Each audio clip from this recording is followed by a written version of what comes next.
Agora uma questão muito importante para nós. Pergunta 334. A predestinação na união da alma a tal ou tal corpo? Ou só a última hora é feita a escolha que ela tomará? Resposta: o espírito é sempre designado de antemão. Então aqui é uma questão importante. O espírito já sabe de antemão que tipo de corpo ele terá. Isso é importante. Continua ele. Tendo escolhido a prova a que queira submeter-se, pede para encarnar. Ora, Deus, que tudo sabe e vê, já antecipadamente sabia que viria, tal espírito a se unir a tal corpo. Então, aquele corpo, o espírito que vai se ligar àquele corpo, já sabemos qual é. E o espírito também já sabe. Então não é uma escolha aleatória, tá? Mas isso não é de todo absoluto, que nós vamos ver mais para frente.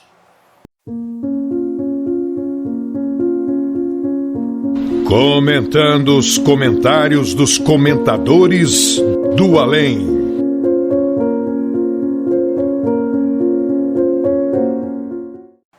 Aí o Espírito aqui vai comentar o Livro dos Espíritos e nós vamos comentar o comentário do Livro dos Espíritos. Comentar o comentário do comentador.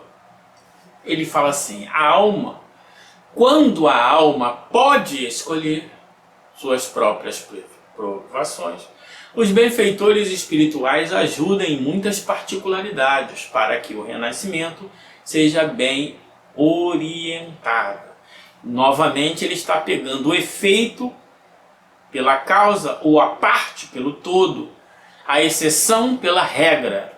Quando a alma pode escolher? Não, a alma que escolhe. Existem circunstâncias particulares em que a alma não pode escolher, é o contrário.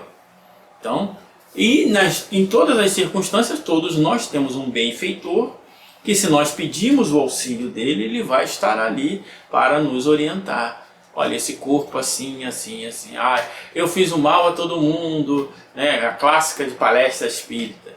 O espírito, eu fiz mal a todo mundo, matei, fiz isso, eu quero vir paraplégico, cego, surdo, mudo.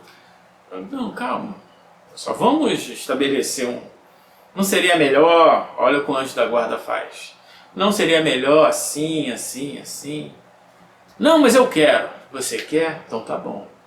E aí ele reencarna e depois fica choramingando. O anjo da guarda, ele sugere. Agora, se o espírito não quiser acatar, é uma escolha dele. E ele arcará com as consequências.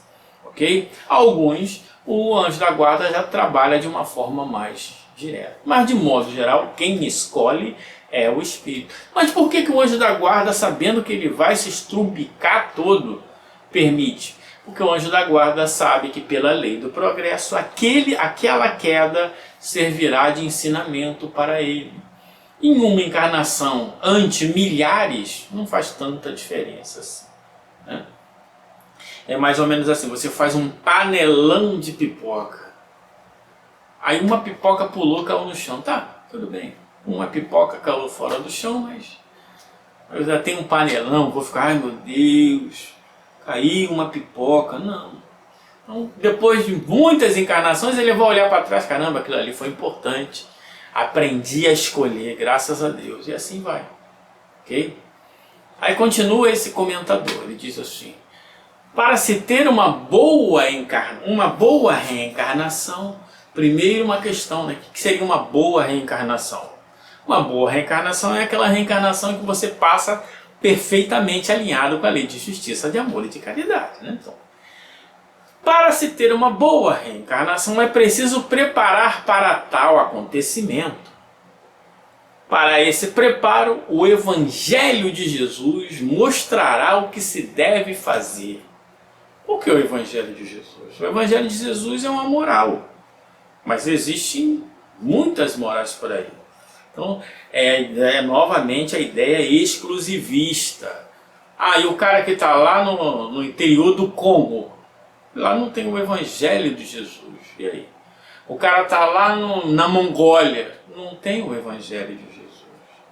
Sabe, tudo é Bíblia, tudo é Evangelho, tudo porque o Espírito ele tá ali familiarizado com aquilo. Muitas vezes teve muitas encarnações como sacerdote da Igreja Católica Protestante, e ele só vê o mundo com seus olhinhos limitados.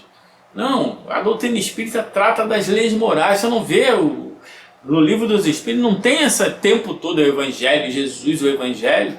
Trata das leis. O Espiritismo trata de leis.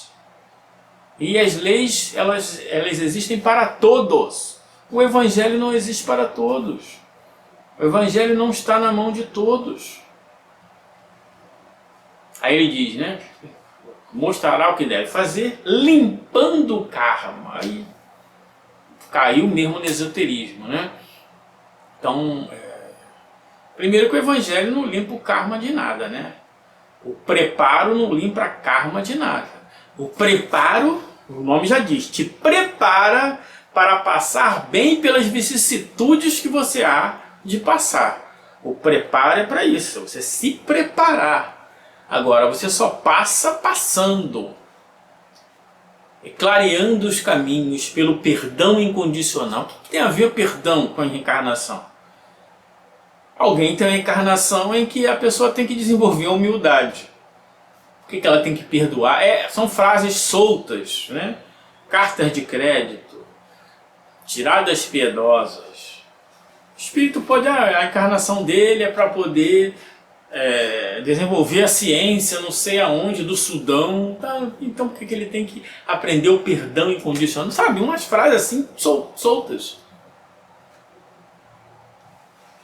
Se você já se preparou, você já está clareando o seu caminho. Existem muitas circunstâncias da encarnação, mas ele está focado ali, é Evangelho, Jesus, Evangelho, Jesus. E o movimento espírita, 99% é isso aí também, Evangelho, Jesus, Evangelho, Jesus, Evangelho, Jesus. Não entende as coisas, não quer entender as coisas. Para quê? Está com Jesus. Amar com Jesus, evangelizar com Jesus, mediunidade com Jesus, Cristo com Jesus, Espiritismo com Jesus, Espiritismo cristianizado, pronto. Aí você já tem a sua fala pronta. É apenas uma reflexão de entender para onde está o norte da doutrina e para onde está o pensamento dos comentadores. E cada um vai se alinhar com o que achar melhor. Continua ele. Os grandes missionários da luz antecipam e muito a escolha da família e do corpo que desejam para o desempenho de suas tarefas na Terra, pois lhe é facultado esse direito.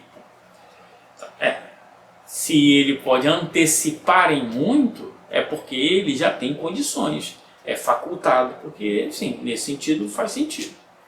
Pela sua elevação moral em todos os aspectos, eles sempre escolhem duros caminhos a trilhar. Olha o exclusivismo, sempre escolhem duros caminhos. Por quê?